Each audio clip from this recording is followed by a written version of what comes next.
Alrighty. So tech is interesting. I mean, every other year, we get new buzzwords. And I'll mention some of the buzzwords in the last couple of years.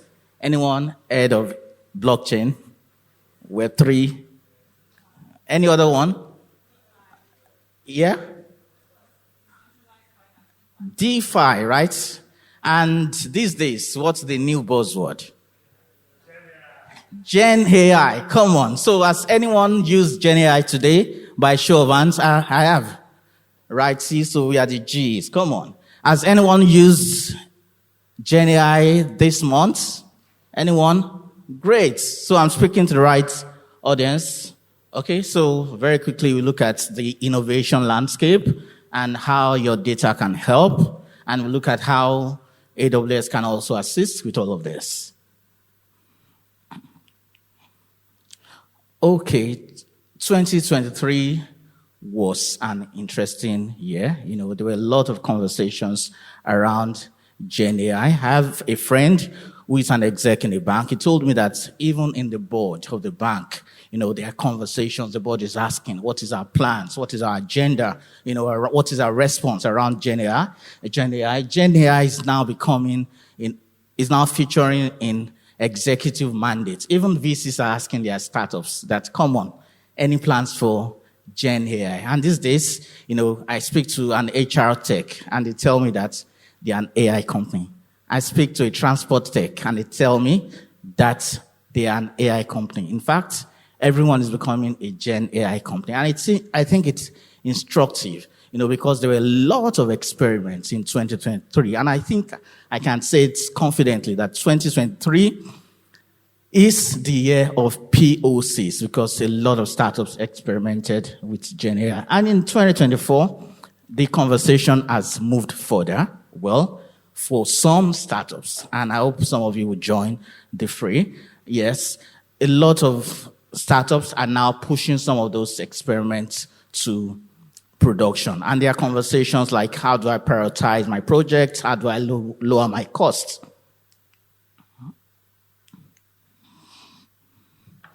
Alrighty.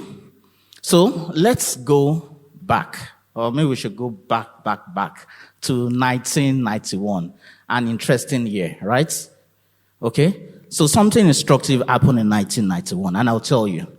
We had the first website in 1991, and a year after, we had about 10 websites in all of the world.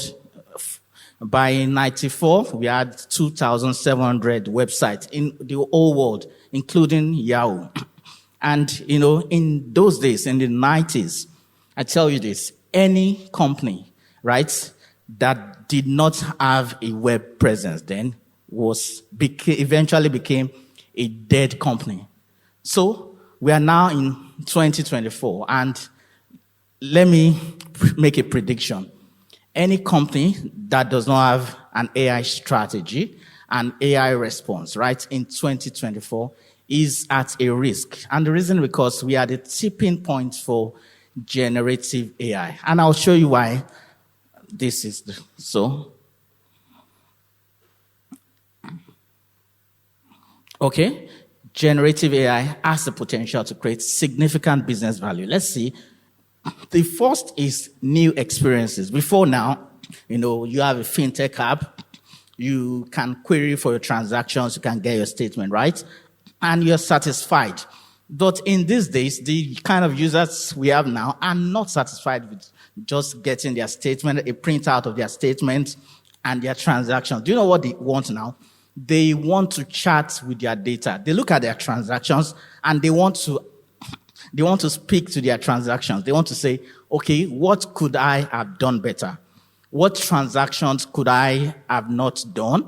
Or they want to say, what transactions should I have passed so that I can meet my budget plans? You can see what we're saying. New experiences are not coming, are now coming. The traditional experiences of just looking at your statement is no longer sufficient. Productivity. I used to work in a financial services organization. We had an issue at a point in time.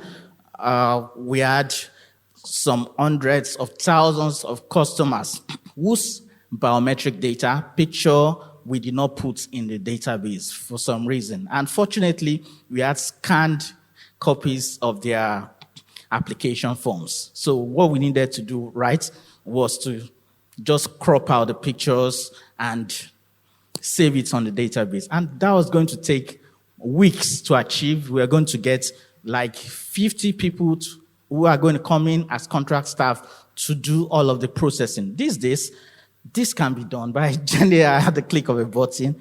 Insights, GenAI is giving us opportunities to have insight into data. Look at the example I mentioned about your bank statement. Rather than treating it as just a random PDF document, you can actually engage, talk to your PDF statement, right? And have conversations and derive insights. Your statement can actually tell you what you should be doing and what you should stop doing. And then creativity, there are a lot of opportunities for creativity around GenAI. And there are so many interesting use cases across various industries. Okay, fintech use cases. This is very interesting. We all know Formula One, right? They are doing something interesting. So they are collaborating with AWS currently, and they want generative AI to do a design of the trophy that they'll be giving out in their next campaign, their next competition in Canada that's happening this year. So these are some of the samples that have been generated by generative AI. Before now, they'll get an expert designer to do all of those things. But now they are engaging Gen AI to do the design for the trophy. Maybe in the coming days, we see the World Cup being designed by generative AI. So your data is your differentiator, and I'll show you why. There's so much buzz around Gen AI, a lot of hype, right? And it's interesting. A lot of startups just want to start the journey with Gen AI. They want to jump into it. There are lots of conversations around what LLM to use, what foundation model to use. But I would urge us to take a step back. When you see an iceberg, the fact is that you're just seeing 10% of the mass of the ice. Underneath is the bigger chunk, about 90%. And that's exactly what's happening. So a lot of the concentration is on the 10% of generative AI, which we're focusing on. And beneath the surface are data foundations that we should also consider. Foundations like storage, governance and compliance, databases, analytics, data lakes, and data integration. All of these things are important. And your data is the differentiator. I'll tell you, if you do not incorporate your data into what you're building, then you just have a generic Gen AI product. And I'm sure you do not want to have that. So let's see how this works in practice. So imagine that you're the founder of a online travel startup, right?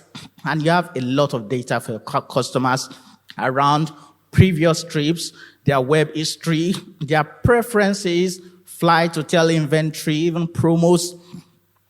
Imagine you are able to augment your data with all of this. Then you can build something creative and fantastic for your customers. So at AWS, we believe that no one model will rule them all. So we believe that we should have opportunities to have access to a lot of models. That's why we have Amazon Bedrock. Remember this name? It gives you access to a plethora of models.